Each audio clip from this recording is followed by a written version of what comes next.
عارف اعمل ايه يا لقاء، دماغي هتولع. ما تهدي نفسك يا جاد، كل عقده وليها حلال. كان نفسي اجيب البضاعه بتاعتي قبل هو ما ينزلها السوق، اخليه يقعد جنب البضاعه بتاعته ويولول ويلطم زي الستات، لكن للاسف جابها قبل مني ونزلها بسعر قليل جدا.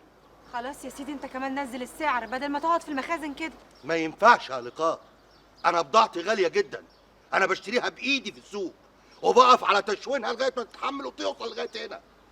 مش كفايه يضربني في طلبيه الجلد، ناقص كمان يضربني في طلبيه البلاستيك. ايه المشكله لما تخسر لك قرشين يعني بدل ما الراجل يضحك عليك؟ ما ينفعش، الخساره هتبقى كبيره جدا يا لقاء. ماشي يا ساده دقاق، انا وانت والزمن طويل. خليك قوي يا جاد، انت تاجر ليك اسمك في السوق كبير قوي، ما تخليش حاجه تهزك. لا تهزني مين؟ الجايات اكتر يا لقاء، هيروح مني فين؟ اوعى لما تشوفه يبان عليك حاجه، اتعامل معاه عادي ولا كأن في حاجه حصلت. طبعا حبيبتي، هو ده اللي هعمله بالظبط. انا اللي دماغي خفيفه برضه يا راجل، يا راجل، ده انت حجرين وفي التالت عينيك حدفت عامل زي العربيه اللي عايزه ظبط زوايا. كده ماشي يا حاج سيد، اما نشوف بقى يا اخويا على اخر الليل هتقدر تصلب طولك وتمشي على رجليك ولا لا؟ يا عم حفظ، يا عم حفظ، الحاج سيد ده دماغه مصفحه. قول له يا عم الحجاج، قول له ده بينه مش واخد باله ولا ايه؟ السلام عليكم. سلام ورحمه الله وبركاته. اهلا اهلا اهلا بالحاج جاد. الله يخليك يا حاج سيد. اخبارك ايه يا عمنا؟ الحمد لله ماشي الحال. والشغل عامل ايه معاك؟ اهو مفيش جديد.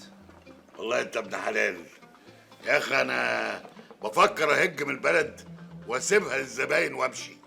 ليه يا حاج سيد اخو خير؟ الزباين هريني ومحدش عنده صبر، كله عايز اول باول.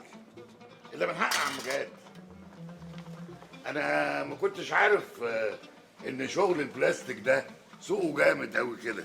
الله يبارك لك. قول لي بقى علشان انت اللي عارف كل حاجه، ليش عندك شويه بلاستيك صيني في المخازن احسن؟ انا الزباين نازله عليا وانا خلصت كل الطلبيات اللي كانت عندي، كوبايات واطباق وكل البلاستيك. صورت بقى اكتر من ادوات كهرباء، حاجه غريبه قوي. ليش عندك شويه في المخزن؟ ما كانش يتعز يا حاج سيد، انا كان عندي شويه كده جمله بعتهم وقبضتهم كاش. انت عارف البضاعه السليمه ما بتقعدش، وانا بضاعتي سليمه يا حاج سيد. الله الله الله عليك وعلى بضاعتك. طبعا ما انت تاجر بجد، والتاجر الشاطر يقلب التراب ذهب. اسم الله عليك يا حاج، عقبال النجف بتاعك ان شاء الله.